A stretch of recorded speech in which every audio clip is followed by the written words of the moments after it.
Incarcéré depuis juin dernier, Cédric Jubillard reste le suspect numéro 1 dans la disparition de sa femme, Delphine Jubillard. D'après les informations de TF1 et LCI, il aurait tenté de passer un coup de téléphone, et pourrait bien le regretter à l'avenir. C'est toujours le plus grand flou qui entoure la disparition dans la nuit du 15 au 16 décembre 2020 de Delphine Jubillard.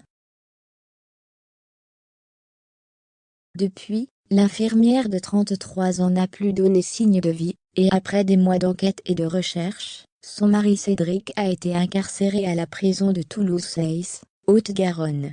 Depuis, il continue de clamer son innocence par l'intermédiaire de son avocat.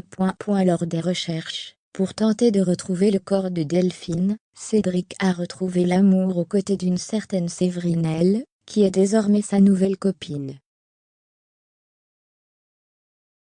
Très amoureux, les deux s'échangent des lettres pendant l'incarcération du père de 2 enfants.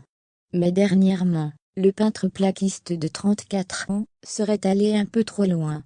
D'après les informations de TF1 et LCI, il aurait tenté de berner l'administration de l'établissement, où il se trouve actuellement. Parmi ses droits, le suspect numéro 1 a la permission d'appeler les numéros de ses avocats, sauf que fin novembre, il est demandé à ce qu'on ajoute celui d'une nouvelle collaboratrice. Cédric fait ajouter le numéro de Séverine L.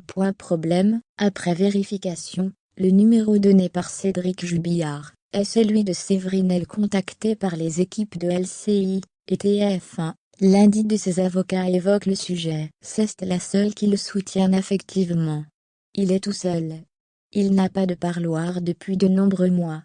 Alors a-t-il tenté de rentrer en contact avec elle, déclare Alexandre Martin, avant de poursuivre. De toute façon, les conversations sont écoutées par l'administration pénitentiaire.